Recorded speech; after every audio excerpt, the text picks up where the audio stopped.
పాపం బాగా అలసిపోయినట్టున్నారు ఈరోజు. మీకు నా బర్త్డే అన్న విషయం తెలుసో లేదో? తెలుసుంటే ఎందుకు పడుకుంటారు? అందరికంటే ముందు మీరే నన్ను విష్ చేసేవాళ్ళు కదా.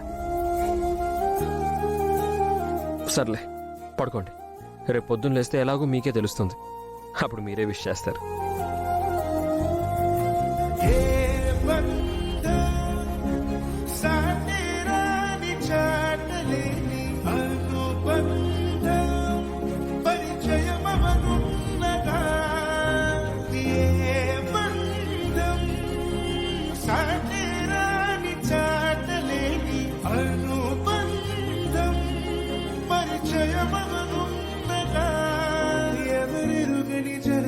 చెరగని కథ ఇదని అదనా, ఇది ఇది అని తెలియని అనుబంధమే, పద పద అని కదిపినది క్షణమే, ఏది ఏది నన్నే అడగని అభిమానమే, ఏదో నాకే పంచే ఇది వరమా రుణమా.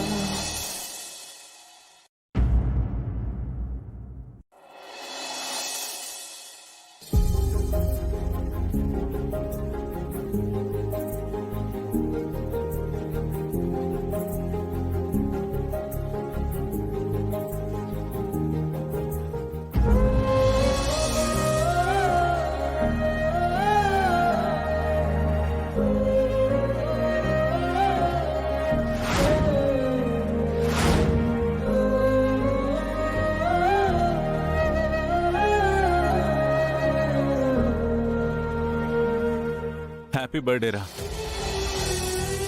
పుట్టినరోజు శుభాకాంక్షలు రా మనోడా. Wish you many more happy returns of the day రా. మీకు నా బర్త్డే అన్న విషయం తెలుసో లేదో? తెలుసుంటే ఎందుకు పడుకుంటారు? అందరికంటే ముందు మీరే నన్ను విష్ చేసేవాళ్ళు కదా.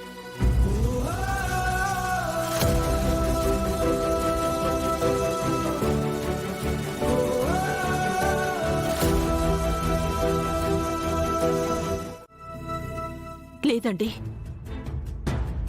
నా కోపం తగ్గే వరకు వాడికి నేను ఏమీ చేయదలుచుకోవట్లేదు. అదేంటి సుభద్ర, ఒక మిలిటరీ పర్సన్ గా నేనే స్ట్రిక్ట్ అనుకుంటే నువ్వు నాకంటే స్ట్రిక్ట్ గా ఉన్నావు. నా కోపం ఇంతేనండి.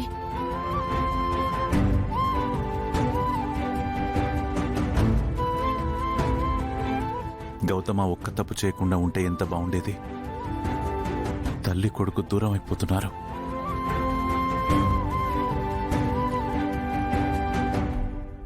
ఆయన తప్పు చేశారని మీరు అనుకుంటున్నారు, కానీ ఆయన ఏ తప్పు చేయలేదు. ఆయన మీకోసం, ఈ ఇంటి కోసం, మీరు మీ కన్న బిడ్డలా పెంచిన ఇంద్రగారి కోసం, ఇంద్రగారికిచ్చిన మాట కోసం, ఏమీ కాని నాలాంటి అభాగ్యురాలి కోసం తన జీవితాన్ని, తన ప్రేమని, తన సంతోషాన్ని దూరం చేసుకున్న గొప్ప వ్యక్తి ఆయన.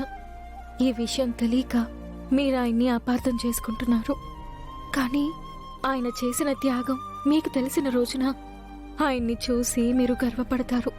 ఆ రోజు త్వరగా రావాలని కోరుకుంటున్నాను. నా కారణంగా మీ తల్లి కొడుకులు విడిపోయారు. ఇప్పుడు నేనే మిమ్మల్ని కలపాలి. కలుపుతాను.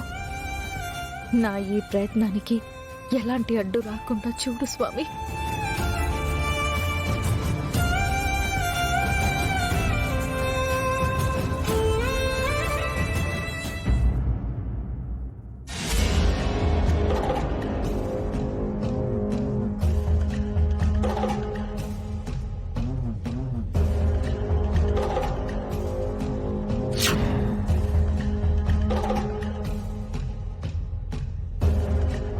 ఏయ్, వీళ్ళ ప్యాంట్లు ఇప్పించి అండర్ వైర్ తో సెల్ల వేయండి.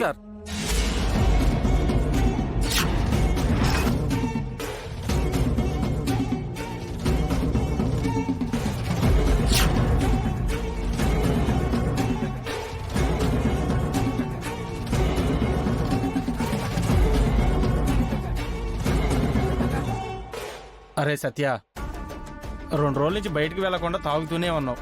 ఇంకా చాలురా, వద్దురా. నేను తాగుతున్నది మత్తెక్కడానికి కాదురా, నన్ను అవమానించిన దాని మీద కోపం తగ్గకుండా ఉండడానికి. అది చేసిన అవమానానికి 10ంతల అవమానం దానికి కలిగేలా చేస్తాను. ఈ సత్య పగపడితే ఎలా ఉంటుందో చూపిస్తాను.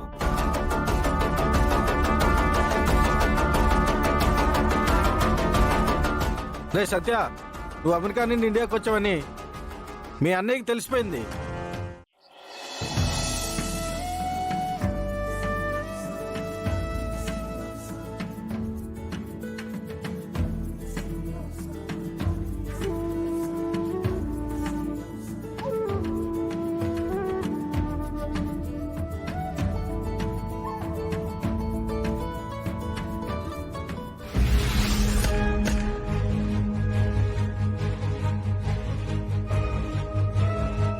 ఇదేంటి నైట్ ఎలాగో విషెస్ చెప్పలేదు, కనీసం పొద్దునైనా విషెస్ చెప్తారనుకుంటే రూమ్లోనే లేరు. మావయ్య మావయ్య, ఏంట్రా ఇంత పొద్దునే లేచావు? ఈ రోజు నీ బర్త్డే కదా మావయ్య.